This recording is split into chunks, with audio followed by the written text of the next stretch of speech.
বিসমিল্লাহির রহমানির রহিম। আসসালামু আলাইকুম রহমতুল্লাহ।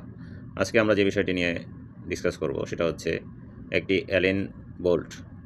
অ্যালেন বোল্ট আমরা সবাই মোটামুটিভাবে চিনি। এই যে এখানে আমরা দেখতে পাচ্ছি যে একটি অ্যালেন বোল্ট কীভাবে আমরা হট ওয়ার্ক ছাড়া কীভাবে খুলতে পারি। হট ওয়ার্ক ছাড়া একটি পুরাতন অ্যালেন বোল্ট কীভাবে আমরা খুলতে পারি, যে অ্যালেন বোল্টটা দেখা যাচ্ছে এটা কীভাবে খুলতে পারি সেটা নিয়ে আমরা আলোচনা করব ইনশাআল্লাহ। আচ্ছা, অ্যালেন বোল্টটা হচ্ছে খুবই একটি মানে এমন জায়গায় এটা স্থাপন করা হয় যেখানে কোনো জায়গা থাকে না এটা খোলার জন্য বা এটাকে গ্রিপ করার জন্য, চারপাশ থেকে গ্রিপ করার জন্য কোনো জায়গা থাকে না।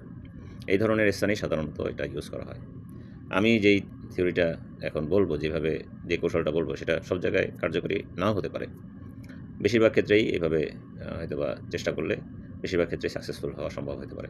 তো অ্যালেন বোল্টের মেইন সমস্যাটা হচ্ছে যে ভিতরে যদি রাস্ট হয়ে যায় তাহলে ভিতরে অ্যালেন যে স্প্যানার থাকে, অ্যালেন কি বলি আমরা, সেই অ্যালেন স্প্যানার দিয়ে বা হেক্সাগোনাল যে স্প্যানারটা থাকে সেটা দিয়ে যখন টর্ক দেওয়া হয়, যখন প্রেশার দেওয়া হয়, তখন প্রায়ই দেখা যায় যে এটা স্লিপ করে।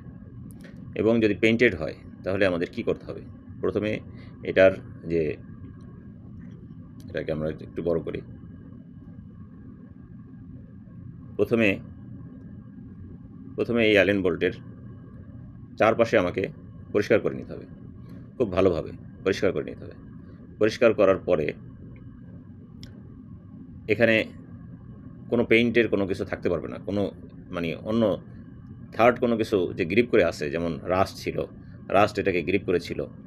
এটার এই অ্যালেন বোল্ট এবং বেজের সাথে যে গ্রিপ করেছিল সেই গ্রিপ পুরোপুরি ছুটিয়ে ফেলতে হবে। এরপরে এইটার ভিতরে যে আমি অ্যালেন স্প্যানারটা যে প্রবেশ করাবো, সেখানেও আমার কিন্তু খুব ভালোভাবে পরিষ্কার করতে হবে। পরিষ্কার করার পরে আমি অ্যালেন কি এটার মধ্যে দিব, অ্যালেন কি স্প্যানারটা এটার মধ্যে দিব।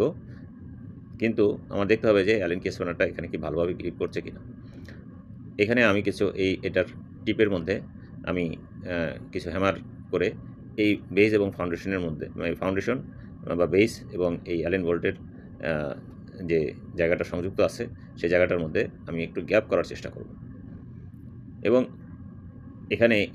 এইখানে দেখা যাচ্ছে যে এই বোল্টটা যে চতুর্পাশে যে তার ঠিক একটা বডি ছিল, সেই বডিটাও তার ওন আউট হয়ে গিয়েছে। তখন এটার ভিতরে আমি হ্যামার করে যখন এটাকে একটু এখানে একটু ক্র্যাকের মতো হবে, যে একটা ওয়েল্ডেড অবস্থার মতো হয়ে রয়েছে, সেটা একটু ক্র্যাকের মতো হবে ইন্টারনালি। এবং আমি এখানে অ্যালেন কিটা স্থাপন করার চেষ্টা করব। আচ্ছা, সেকেন্ড স্লাইডটা দেখি আমরা। এই যে এখানে আমরা দেখতে পাচ্ছি, এখানেও কিন্তু ভালোভাবে ওইভাবে পরিষ্কার করা হয়নি। ভালোভাবে পরিষ্কার করে তারপরে এটার মধ্যে গ্রিপ করতে হবে। গ্রিপ করে তারপরে আমার এই অ্যালেন কিটা এটার মধ্যে প্রবেশ করিয়ে এইখানে আমার প্রেস করতে হবে, যাতে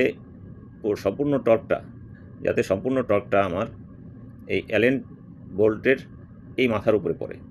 এটা এখানে ভালোভাবে পরিষ্কার করে, এদিকে ভালোভাবে পরিষ্কার করে এখানে দিয়ে খুব ভালোভাবে আমার এখানে প্রেস করে রাখতে হবে যখন আমি এটাকে ঘোরাবো বা খোলার জন্য ঘোরানোর চেষ্টা করব। যদি জায়গা থাকে, যদি সম্ভব হয়, তাহলে এখানে একটা স্প্যানার, অ্যাডজাস্টেবল স্প্যানার অথবা যেই স্প্যানার এখানে হয় সেই ধরনের একটা স্প্যানার এখানে সংযুক্ত করে এটার মাথায় আমরা এটার মাথায় একটা হ্যান্ডেল দেওয়ার চেষ্টা করব। এটার মাথায় এখানে একটা পাইপ তো লাগাবো, পাইপ লাগিয়ে টর্ক দেওয়ার চেষ্টা করব। আবার এখানেও একটা স্প্যানার লাগানোর চেষ্টা করব। দুটো যখন দিব, দুটো দিয়ে যখন করব, শুধু যদি এটার মাথায় একটা পাইপ দিই তাহলে দেখা যাবে এখানে টুইস্ট হওয়ার বা এখানে স্লিপ করার একটা সম্ভাবনা থাকে। তো এখানে যদি স্প্যানার দিতে পারি তাহলে ভালো, আর স্প্যানার যদি না দিতে পারি এখান থেকে খুব ভালোভাবে প্রেস করে রাখতে হবে, তাহলে এই অ্যালেন বোল্টটা খুলে আসার সম্ভাবনা বেশি থাকবে। এরপরও যদি সম্ভব না হয় তখন আমরা যদি এই ছবিটা দেখি, যে এখানে কিন্তু সিজেল দিয়ে অ্যান্টিক্লকওয়াইজ, যেহেতু এটা থ্রেড খুলবে আর কি, খোলার জন্য অ্যান্টিক্লকওয়াইজ কিন্তু এটাকে করা হয়েছে, মেরে তারপরে খোলা হয়েছে। এখানে ডেকের উপরে অয়েল ট্যাঙ্কারে আমরা এই কাজটা করেছি, এই কারণে আমাদের এটা আমরা হটওয়ার্ক এখানে করতে পারিনি। আর যদি হটওয়ার্ক করা যায় তাহলে তো খুবই সহজ। এখানে একটা বোল্ট বসিয়ে আমরা বা অ্যালেন কি দিয়ে অ্যালেন কির সাথে অনেক সময় লিঙ্ক করে আমরা এটা খুলে ফেলতে পারি। সেটা অনেক ইজি ব্যাপার, কিন্তু যেখানে হটওয়ার্ক করা যায় না সেটা কিন্তু অনেক কঠিন হয়ে যায়।